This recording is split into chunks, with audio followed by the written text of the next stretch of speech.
everyone, welcome our Mario YouTube channel. இதுக்கு நம்ம channel பார்க்கறதுக்கு நம்ம சேனலை மறக்காம ஷேர் பண்ணுங்க, சப்ஸ்கிரைப் பண்ணுங்க, மறக்காம பெல் ஐகானை கிளிக் பண்ணுங்க. வாங்க நம்ம வீடியோக்குள்ள இந்த போகலாம். வார சண்டே ஹோம்மேட் ஃபுட்டில் நம்ம வீட்டிலையே செஞ்ச பரோட்டா, சுட சுட வெள்ளை சாதம், அவிச்ச முட்டை, சிக்கன் லெக் பீஸ், ஒரு சிக்கன் 65.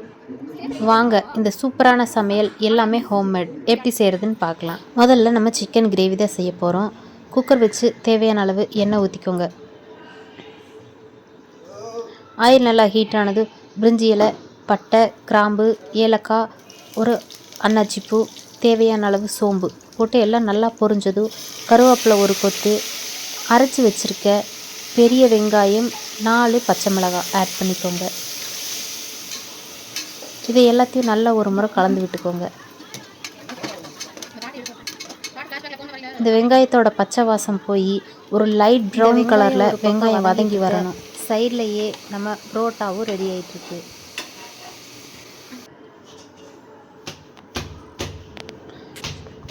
இந்த புரோட்டாவை என் ஹஸ்பண்ட் தான் ப்ரிப்பேர் பண்ணார். இந்த புரோட்டா பாருங்கள் எவ்வளோ ஒரு சாஃப்டாக எவ்வளோ சூப்பராக இருக்குன்னு.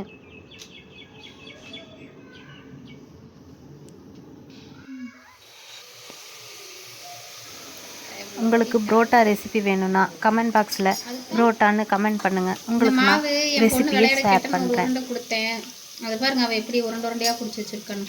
க்ளே கேட்டா வாங்கி தராமல் இதில் பிணைஞ்சு கொடுத்துருக்கேன். இந்த அளவுக்கு வெங்காயம் வதங்கி ப்ரௌன் கலரில் வந்ததும் அரைச்சி வச்சுருக்க இஞ்சி பூண்டு பேஸ்ட்டை ஆட் பண்ணி நல்லா கலந்து விட்டுக்கோங்க. இஞ்சி பூண்டு பேஸ்ட்டோட பச்சை வாசம் போகிற அளவுக்கு. வெரி குட் பாபு சொல்லுங்கள். இஞ்சி பூண்டு பேஸ்ட்டோட பச்சை வாசம் போனதுக்கப்புறமா நான் அரைச்சி வச்சுருக்க 3 பழுத்த தக்காளி பழத்தை உள்ளே ஆட் பண்ணிக்கிறேன். இதையும் நல்ல ஒரு முறை கலந்து விட்டுக்கோங்க. இது கூடவே நம்ம மசாலா ஆட் பண்ணிக்கலாம். 1/4 ஸ்பூன் மஞ்சள் தூள் ஆட் பண்ணிக்கோங்க. 1/2 ஸ்பூன் மிளகாய்த்தூள்,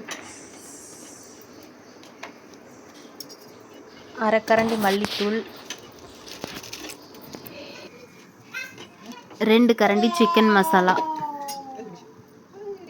இதை எல்லாத்தையும் நல்லா ஒரு முறை கலந்து விட்டுக்கோங்க. ஏன் சாமி நீயும் டப்பிங் கொடுக்குறியா? இப்போது நான் ஆட் பண்ண மசாலாவோட பச்சை மசாலா போனதுக்கப்புறமா நான் கழுவி வச்சுருக்க 1 கிலோ சிக்கனை உள்ளே நான் ஆட் பண்ணிக்கிறேன். எல்லாத்தையும் நல்லா ஒரு முறை கலந்து விட்டுக்கோங்க. எல்லாத்தையும் நல்லா கலந்ததுக்கப்புறமா மூடி போட்டு ஒரு 10 நிமிஷம் கழித்து மூடியை ஓப்பன் பண்ணிவிட்டு தேவையான அளவு கொஞ்சமாக தயிர் விட்டுக்கோங்க. எல்லாத்தையும் நல்லா ஒரு முறை கலந்து விட்டுக்கோங்க.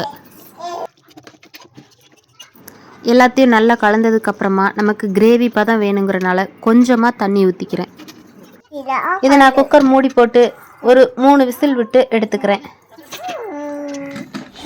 இப்போது விசில் அடங்கினதும் நமக்கு சூப்பரான சிக்கன் கிரேவி ரெடி ஆயிடுச்சு.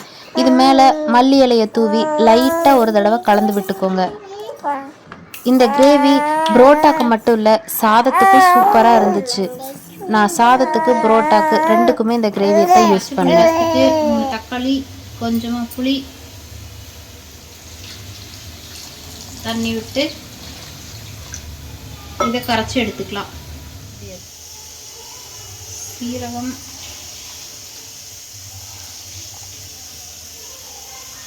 மிளகு,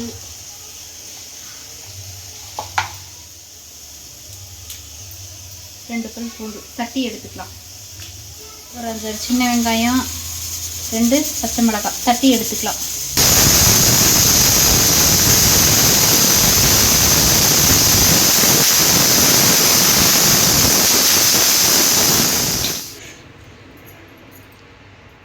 தட்டி வச்சு சின்ன வெங்காயம், பச்சை மிளகாய், பூண்டு, சீரகம், மிளகு,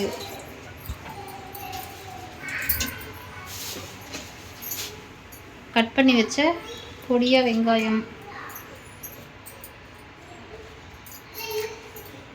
என்னங்க போடலாம், ஒரு கொத்து கருவேப்பிலை, பச்சைப்புளி ரசம், சின்ன வெங்காயம், ஐயோ நானே மாற்றி சொல்கிறேன், ஏமா வளர்த்துறேன், மல்லி இலை, இது எல்லாத்தையும் நல்லா கரைச்சிக்கலாம்.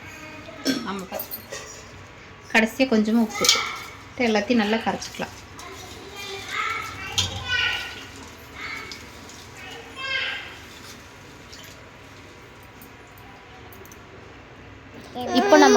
சூப்பரான பச்சைப்புளி ரசம் தயாராகிருச்சு. அடுத்ததாக சிக்கன் லெக் பீஸும் சிக்கன் 65யும் பொரிச்சு எடுத்துக்கலாம். எண்ணெய் நல்லா காஞ்சதும் இப்போ நம்ம கலந்து வச்சுருக்க லெக் பீஸை ஆட் பண்ணி, எப்போவுமே 65 பண்ணும்போது இந்த மாதிரி சிக்கன் போட்ட உடனேயுமே கரண்டியை வச்சு கலக்கிடாமல் ஒரு 2 மினிட்ஸ் விட்டுட்டு அதுக்கப்புறம் நீங்கள் திருப்பி விட்டிங்கன்னா உங்களுக்கு மசாலா பிரியாமல் வரும். உடனே நீங்கள் கரண்டியை வச்சு கலக்கிறனால மசாலா கரண்டியில் ஒட்டிக்கிறதுக்கும் வாய்ப்பு இருக்குது, மசாலா எண்ணெயில் பிரிஞ்சு போகிறக்கும் வாய்ப்பு இருக்குது. இந்த மாதிரி கொஞ்சம் நேரம் கழித்து நீங்கள் திருப்பி போட்டிங்கன்னா உங்களுக்கு மசாலா பிரியாமல் வரும். இந்த மாதிரி எல்லாத்தையும் நம்ம பொரிச்சு எடுத்துக்கலாம். இப்போ நமக்கு சிக்கன் லெக் பீஸும் சிக்கன் 65யும் சூப்பராக தயாராகிருச்சு. பாருங்கள் எந்த அளவுக்கு மசாலா பிரியாமல் சூப்பராக வந்திருக்குன்னு. உங்களுக்கு சிக்கன் 65 மசாலாவோட ரெசிபி வேணும்னாலும் சிக்கன் 65 ரெசிபின்னு கீழே கமெண்ட் பண்ணுங்கள். இதோட ரெசிபியும் உங்களுக்கு நான் அப்லோட் பண்ணுறேன். இப்போ நமக்கு சூப்பரான மதிய சாப்பாடு தயாராகிருச்சு. வாங்க எல்லோரும் சாப்பிட்லாம். மறக்காமல் நம்ம சேனலை சப்ஸ்கிரைப் பண்ணாமல் இருந்தீங்கன்னா சப்ஸ்கிரைப் பண்ணிக்கோங்க. உங்கள் ஃப்ரெண்ட்ஸ் அண்ட் ஃபேமிலிக்கு ஷேர் பண்ணி விடுங்க.